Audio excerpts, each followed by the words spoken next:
Before I start with the review, I know what you're going to say. Why would I release a review of this show so long after it was released? Two reasons. 1. I needed to digest this show.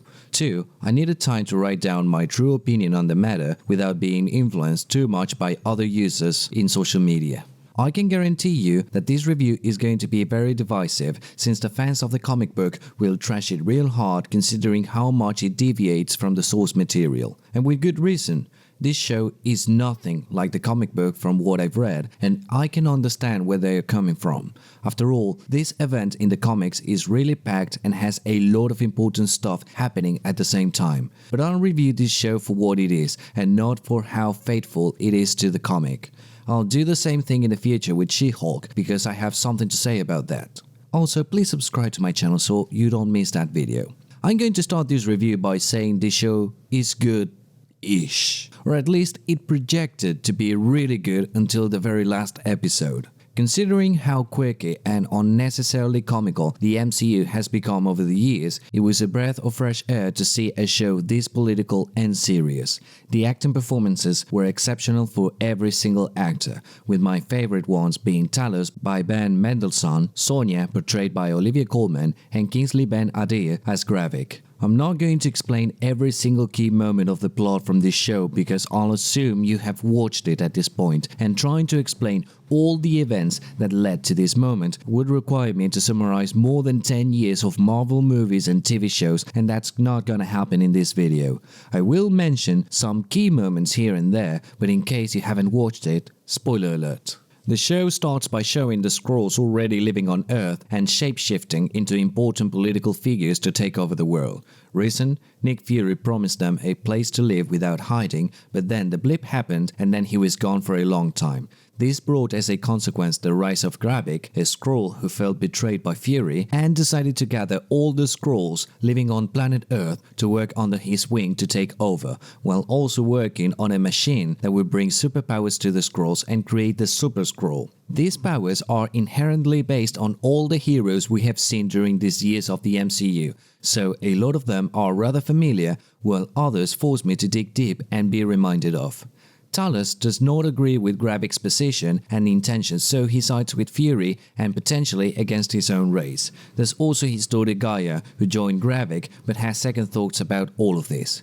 You know what, I'm going to stop there because there's a huge amount of subplots in this show, and like I said, if you haven't kept up with the MCU during these last years, you're not going to understand everything that's been going on.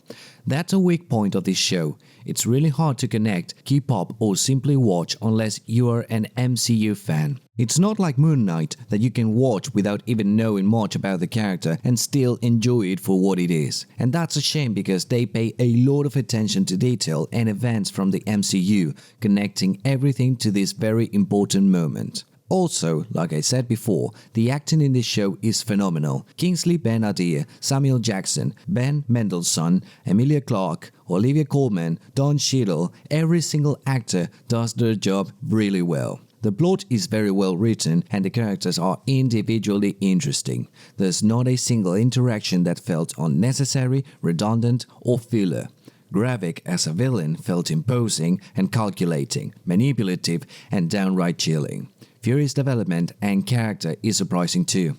We're used to a calculating and methodic character constantly thinking about every single detail of any mission, and we see a doubting and insecure Fury with a lot of remorse and second thoughts throughout the show. A lot can be said about the rest of the characters, but I think that the only underwhelming character was Gaia. Not because I thought she was bad or anything, but because I wanted to see other sides of her as well. Now, I have said all the good things about this show, but now I'll talk about the bad ones. The first 5 episodes felt intriguing and leading up to a very impactful moment, and at the end, the last episode fell lacking. The fight between Gaia and Gravik felt too short, the special effects were okay, but could have been better here and there, and the story felt like it was rushed at the last second.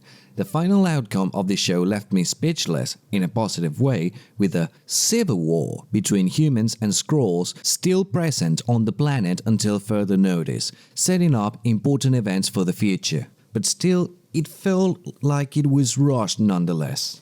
And even though a lot of people hated Emilia Clarke's character, and yes, I've seen this happening, I do not hate her. I do have one concern though. She's too powerful. Like, she literally has every single power ever conceived in the MCU until this moment, and we don't know what's gonna happen with that. And Nick Fury's internal struggle? It could be that I was not paying enough attention perhaps, but is it me or did it feel unresolved? Like, I'm not entirely sure why he was down during this show, and they did not leave a clear explanation on why he ended up being the way he is now. But my biggest criticism of the show is that, at least in this case, I have to agree with the comic book fans. You see, I know that when it comes to adaptations, you can't really translate one-to-one the contents of the source material, unless we're talking about Sin City. And a great example of this is One Piece live adaptation. But even there, they did respect the source material. In here, it deviates so much and cuts so much from the source that it feels like a completely different story with the same name. And even then, it felt rushed and compacted for 6 episodes. For a lot of people, this might seem like nitpicking or demanding too much from a studio that we know doesn't adapt the Marvel comics 100% faithfully to the source material, but there's a lot we're missing. The original comics showed the Illuminati taking care of this issue, and instead we got them in Doctor Strange 2 in the worst possible way.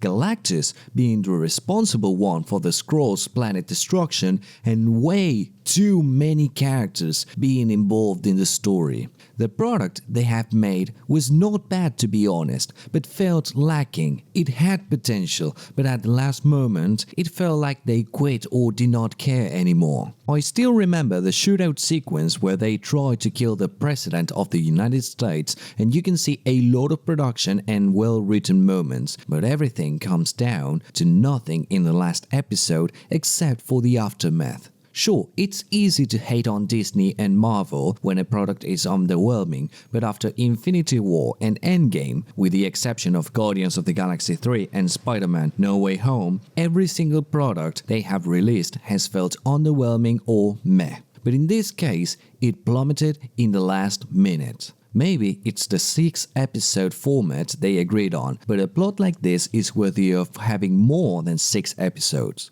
Hopefully, they'll manage to rectify this in the future. I don't know about you, but I was a bit disappointed of this show.